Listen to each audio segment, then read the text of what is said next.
Salut, j'ai trouvé des chutes de laine dans mes affaires et j'ai décidé de faire ce sac que tu vois à l'écran. C'est vrai que j'ai trouvé des grosseurs de laine différentes, donc je me suis dit, au lieu de les laisser traîner, on va pouvoir faire quelque chose avec. Donc, je commence par faire une chaînette de la longueur voulue. Là, j'ai pris une laine moyenne que j'ai doublée. Et j'ai fait à peu près 82 chaînettes, 82 mailles sur une chaîne, quoi.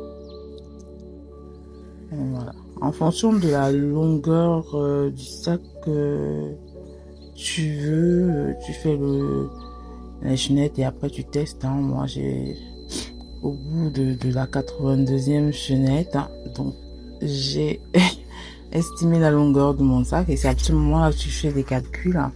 Je les ai divisés en 10 portions de début et de fin, plus une portion dans laquelle on va faire une maille de 3, une bride de maille de 3 directement. Donc tu vois, je commence par faire des mailles rouler comme ça sur 10 mailles du début de la chaîne. Je vais en faire 10. Après, tu fais comme tu veux, en fonction de ce que tu désires. Là, j'en ai fait sur 10.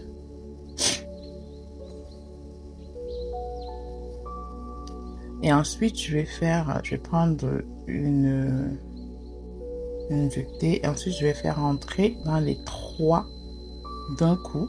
C'est ce qui va commencer à valider la montée un petit peu de la chaîne. C'est à ce moment-là que ça remonte un petit peu. Ensuite, je prends une jetée encore. Je prends une maille.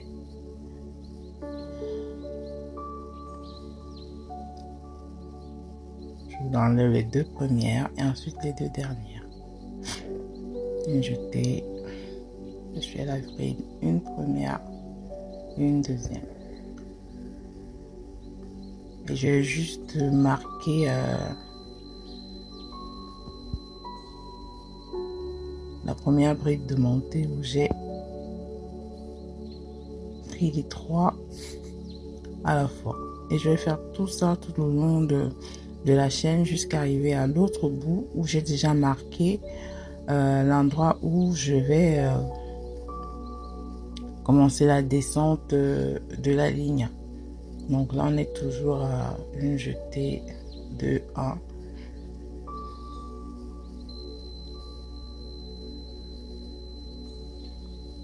Ici, voilà, là, il y a le marqueur.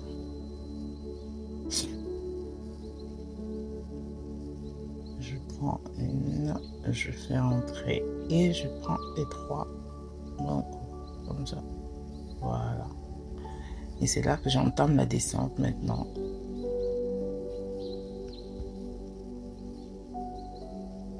Pour les 10 prochaines mailles. Donc, je fais des mailles coulées.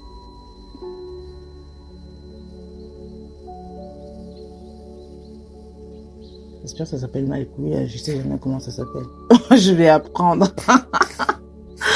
Donc voilà, je fais rentrer et je prends les 2 d'un coup comme ça. Voilà. Moi, c'est pas des mailles serrées, mais bon. On ne sait jamais. Si je me trompe, n'hésitez pas à me le dire en commentaire.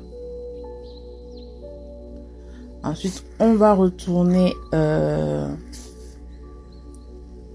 en faisant une maille en l'air et on va venir piquer sur la 3e maille du bord comme ça pour refaire une maille coulée. Pour faire ce qu'on appelle le point élastique. Hein. Donc, c'est le point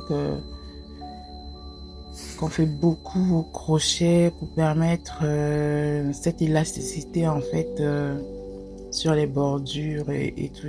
Donc c'est aussi ce point-là qu'on utilise pour faire des pulls, des tops. Moi j'aime bien l'utiliser pour faire des pulls, des tops, des bonnets aussi. Je pense qu'un jour je ferai un tuto de bonnet quand j'aurai le temps.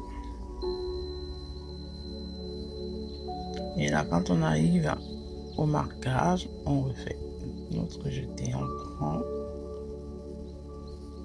et on enlève les 3 d'un coup. Bon, ça entame la montée. Et on continue. On enlève sur 2 et après sur 2. Le marquage est important parce que sinon on peut se perdre en fait, et étant donné que moi j'ai utilisé des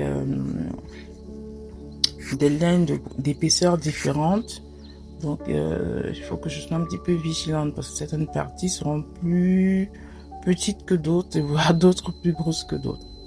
C'est pour ça qu'au bout du bout, avec des épaisseurs différentes, on va avoir une forme de sac asymétrique comme vous l'avez vu au début. Mais c'est aussi ça la magie du crochet, parce qu'on fait vraiment ce qu'on veut. On a une idée en tête, il ne faut pas s'empêcher de la construire. Et moi, franchement, je n'aime pas jeter la laine, et j'ai trouvé que c'était une bonne idée de pouvoir prendre des laines différentes pour pouvoir en faire quelque chose. Et quand je vais par exemple dans des brocantes, je trouve qu'il y a des laines, des chutes de laine qui sont vendues, je les prends parce que ça fait quelque chose, ça fait des petits projets comme celui-là. Et ça fait des sacs uniques en leur genre parce que...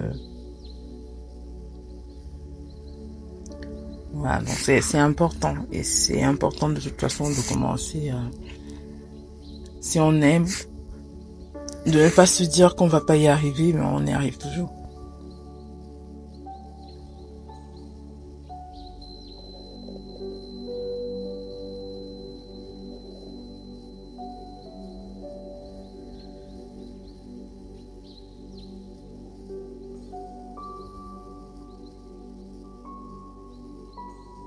On peut voir déjà à peu près comment j'ai avancé. Donc voilà, on voit un côté, j'ai une laine qui se ressemble un petit peu au niveau de l'épaisseur, et l'autre côté un peu une laine un petit peu plus grosse, ce qui fait que le sac va prendre une toute autre forme, va devenir un petit peu asymétrique. Et c'est pas parce que c'est juste parce que les dernières laines que j'ai utilisées sont un petit peu plus épaisses. Là maintenant on va coudre puisque j'ai fini.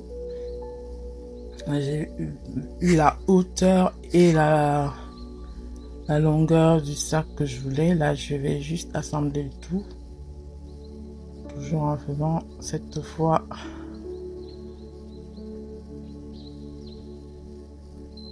des mailles coulées pour joindre les deux. On prend toujours les deux extrémités et je fais une maille coulée. On peut aussi faire ça avec des mailles serrées. Et là j'ai préféré faire des mailles coulées.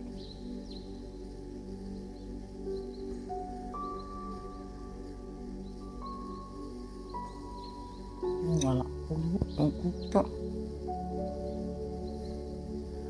on retourne le sac qu'il soit à l'endroit. On a cette petite forme comme une pochette, voilà, un petit sac. Et là je vais juste mettre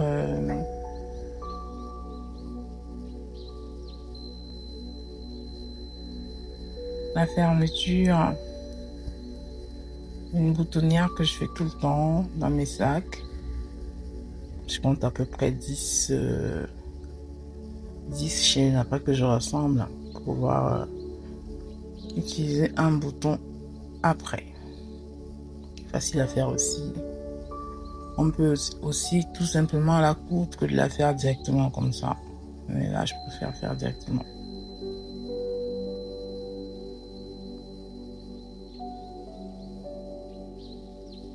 Après, on sécurise bien tous les fils.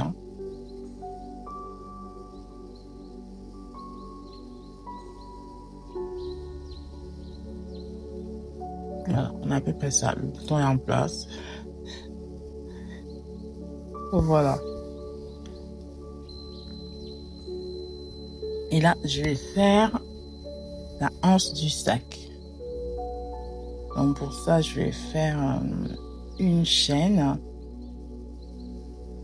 de 2 mailles et je vais venir piquer dans la première maille, retirer pour refaire 2, sur les 2, et je vais venir repiquer derrière dans la maille en bas On va les prendre juste un petit peu au-dessus de la première maille.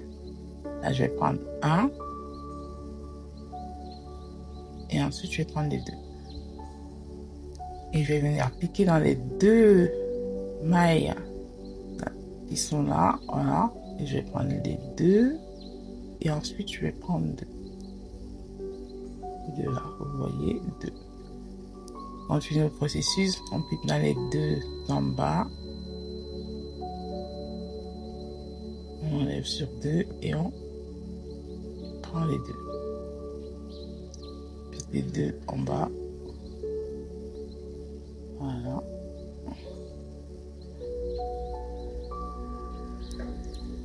Les deux en bas. Vu comme ça a l'air pas simple, mais c'est très très facile à faire. Juste, je ferai un tuto spécial pour faire cette chaîne-ci.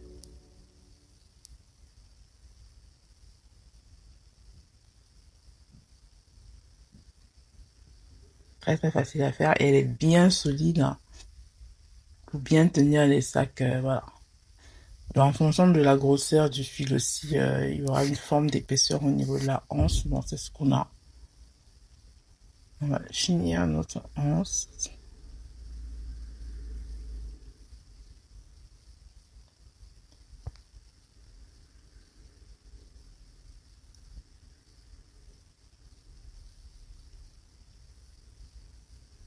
Voilà. Et là, on va pouvoir la coudre maintenant sur notre sac. Voilà, on va pouvoir la coudre sur les bords, bien déterminée en fonction de la longueur qu'on veut. Donc là, c'est un sac que j'ai fait pour ma fille. Donc, ça fait bien un petit sac pour sortir. Tranquille. Et ensuite, voilà, on peut décorer le sac comme on veut. Ajouter des bijoux de sac, des petites décorations si on veut. Donc voilà, donc là, j'ai ajouté des bijoux, une petite fleur à côté, ça fait mini. Et ça fait un projet terminé. Des bisous!